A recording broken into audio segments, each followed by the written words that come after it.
Megan, you will be given 5 minutes to address the Clermont County Board of Commissioners. At that time, there won't be any comments from us or responses. And the podium's yours. Awesome. Thank you. Good morning, commissioners. My name is Megan Dashley, and I'm here today begging you guys to care about the dogs who cannot be here to speak for themselves today. I was raised by law enforcement. My dad served for 26 years for the city of Cincinnati and another 14 with Warren County Drug Task Force. Among many things that he taught me, it was to always stand up for what I believe, even if I have to stand alone. Yesterday, I knew clear as day what I wanted to speak to you guys about. But here I am, nearly speechless of what has transpired in the last 24 hours at the Clermont County Animal Shelter. We're left with one question: what happens next? What happens next when we no longer have a staff to care for the 76 plus dogs in our care at any given time? What happens next for the dogs needing rotated outdoors because we don't have adequate outdoor space that we are continually promised is coming? Who is left to care and protect for these dogs when there is no staff left?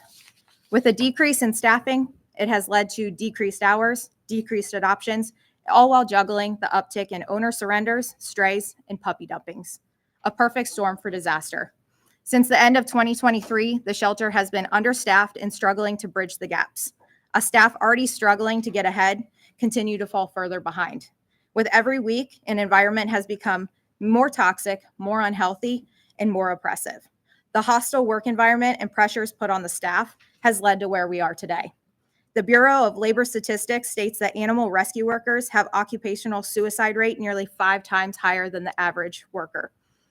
This alarming statistic includes not only suicides, but also PTSD, depression, and secondary trauma.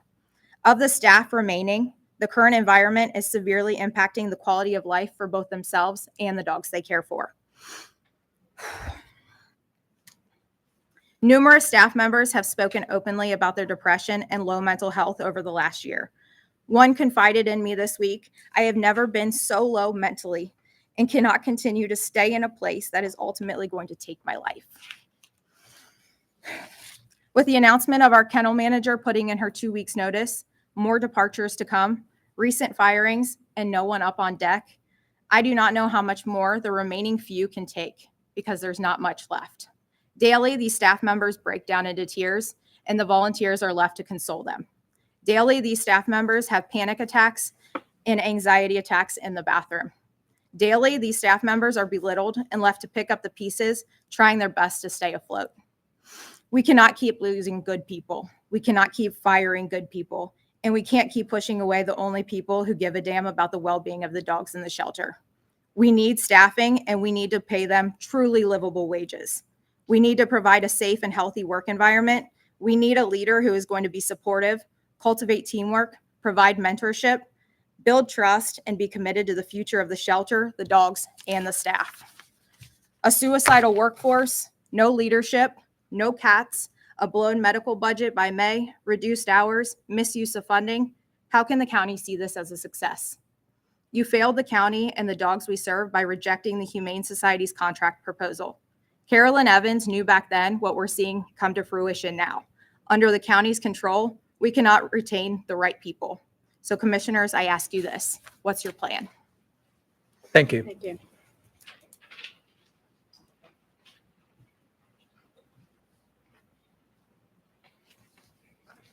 Any other? Well, I really think Megan said. State your name I'm and sorry. address for the record. Kim Bush, 5985 Katy Way, Milford, Ohio. I really think Megan said it all, but I just wanted to touch on a couple of things. I mean, first of all, staff are not the only ones breaking down on a regular basis. The volunteers are as well. It's emotionally draining. I mean, you leave there and you feel horrible. It's just a depressing situation. But there's a couple of things that just never seem to get resolved. Questions that I've asked numerous times, like the updates that are supposed to happen at the shelter. We don't have them. It's been like 2 years. So I'm wondering, like there was money donated to the animals at the animal shelter that was supposed to be outdoor kennels, covering for the outdoor play area, a dishwasher, new, the washer and dryer. I don't even know what's going on with that, but everything takes at least 2 years. So the dogs can't wait 2 years for everything that they have or that they need. We need a committee for euthanasia decisions. There is not a committee. It should not be one person making this decision. That should be a vet, a behaviorist, the director, and a volunteer. That should be, or somebody from the community. One person cannot make a behavioral euthanasia decision. Also, the staffing. I mean, right now, there are no staff really. Even at the best times when there was staff, the hours, the shifts are not staggered. They need to be staggered. The dogs aren't getting out. And the public doesn't even realize that dogs are locked up really probably 22 hours a day at the very least. They're lucky if they get out 2 hours. And that's being very generous. The dogs need to get out. They can't be in from 3 o'clock. And I know they close at 4. The dogs aren't out at 4. So 2, 3 o'clock until the next morning, that's ridiculous. That's not acceptable. And, it's something that we've fought for a really long time. And our voices aren't being heard. So I don't know what more we can do to make our voices heard, but it's going to be things you don't want done, because we're going to have to go to media we're going to have to get the public involved. You have to hear us. We're there every day. We don't see any of your faces there, but we are there. Thank you. Thank you. Anyone else? Sure.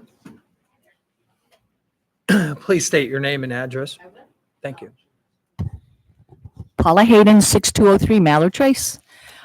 I was here about a year ago, and I came in wide-eyed, first starting to volunteer, and sat here in front of you and said, we are going to have the best shelter in the entire area. And I really believe that. So I've been there a year. We're not against you. We're for the dogs. And I think everybody needs to understand that. I'm going to break down because I do every day I leave there.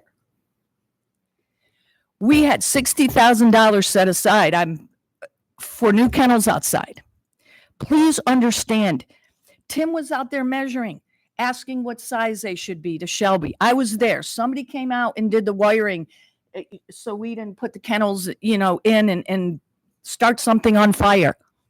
It hasn't been done. If we had those kennels, we would still have workers, because in the morning, you need to understand the process. They take the dogs outside, immediately clean all the kennels, grab the dogs, come back in, clean the kennels of all the poop that's out there. Bring another set of dogs out. Bring that dog. Bring another set of dogs back out. If we had more kennels, those dogs could go out and stay all day long on a nice day. We need those kennels. We were told we had the money for the kennels. The washer and dryer. I purchased a washer and dryer a year ago. We need 2 washer and dryers. We walk in there. When those puppies came in from that big hoarding case, PJ, and Kelly did all the laundry in those back rooms. I went in at 8 o'clock in the morning and cleaned and put the laundry out in the hall, and Kelly would pick it up and I would bring it home. I would come back at 8 o'clock the next morning, get the other clothing, put it back outside, replace it with the new ones. We need help. We need so much help, and something has to be done. There are 2 kennels outside that we can't put dogs in because the lock, something's broken on them. A year ago, it was asked to be fixed. Please, please. The workers are leaving. When Shelby leaves, we're going to have no one in leadership that really, really cares about these dogs. Please do something. We're not allowed to talk to the media. Megan came in and did a whole area, a beautiful area for the dogs. People are donating all the time. Tim and Shelby put up a new fence outside for the dogs to go. We need more of that. It's heartbreaking. All these volunteers here, they don't need to be here. They're here for the dogs, not for anyone else. We are here for the dogs. And please, please help us. Thank you. Anyone else? Sure.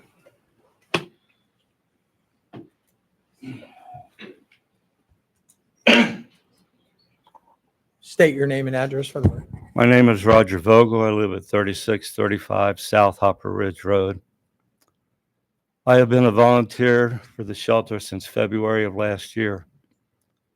I think I have volunteered a total of around 160 hours, which in my opinion is small compared to what these ladies have done. They are dedicated individuals that care about one thing, they care about the welfare of the dogs. I have seen major decline in the staffing over the last few months. I'm talking about new dog wardens, new administrative people who work the front desk, other people that work the front desk, kennel techs. I was so frustrated in the last 2 months, I started to volunteer at the League for Animal Welfare. I think you all know where that is. It's on Taylor Road. They have a modern facility. They have kennel runs that allow the dogs to go outside. They have over 2 miles of walking trails in the woods. What do we have? We have no walking trails. We have no outdoor runs for the dogs. We are surrounded by other county property, primarily sheriff's department offices. What do we get? Our volunteers get harassed by sheriff's deputies because our dogs inadvertently peed on one of their vehicles or peed on one of their bushes. We have a shooting range right across the street from the kennels. I've been there walking dogs when deputies have been shooting their weapons. It sounded like a war going on.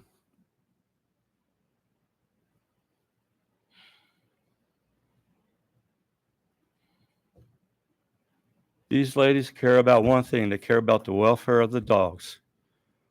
I personally feel, along with Megan, that the shelter is at a crisis situation.